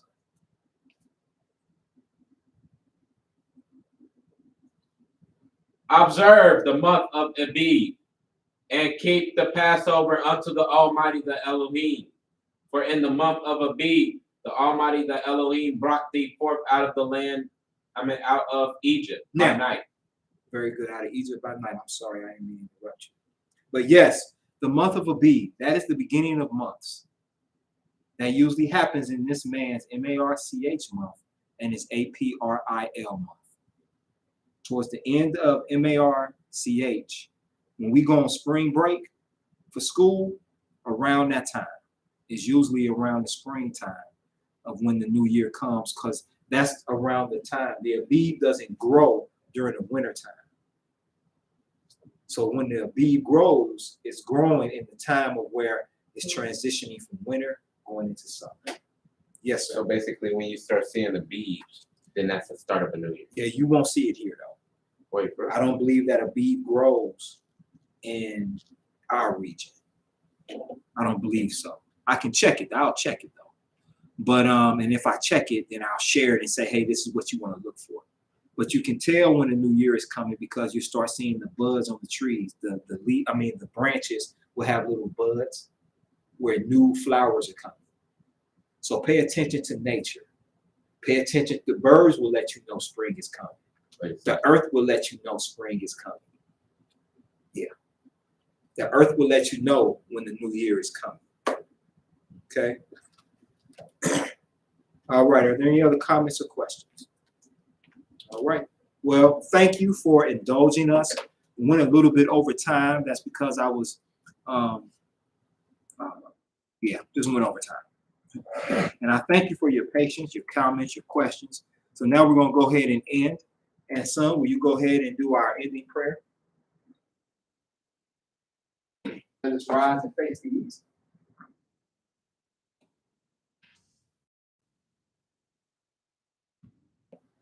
Hallelujah. Hallelujah. Praise the mighty YAH. Praise the mighty YAH. YAH is righteous. YAH is righteous. YAH is holy. YAH is holy. And let Yahweh be magnified. And let Yahweh be magnified. Yahweh, thank you for keeping us safe on this holy Sabbath day. Please forgive us if we trampled your holy Sabbath day. Please keep us safe while we're driving home tonight, and not to let us get into any accidents or anything that can cause us harm. Amen. Yahweh, please bless us and keep us. Yahweh, please allow your face to shine upon us and be gracious unto us. Please allow your countenance to be upon us and give us peace. Hallelujah. Hallelujah. Hallelujah. Hallelujah. Hallelujah. Hallelujah. Praise the mighty YAH. Yahweh is righteous. Yahweh is holy. And Yahweh is to, and let Yahweh be magnified. Praise Yahweh. Amen. Amen. All right. And we thank you for tuning in and praying with us and just enjoying the Sabbath with us. By his will, Yah willing, we'll be back here by his will at 11 o'clock. And we'll be teaching. And I really want to finish up on the new year. So we'll be discussing the new year and also building our houses for Yahweh. I want to talk about that too. But if you have any other questions or anything like that, please send them in. And that's what we'll do. So let me make sure I make note of this.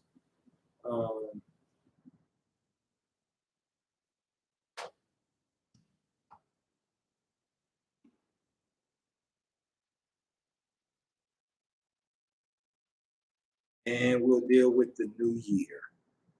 About that. All right. And then we'll delve into Genesis chapters 8 and 9 by his will.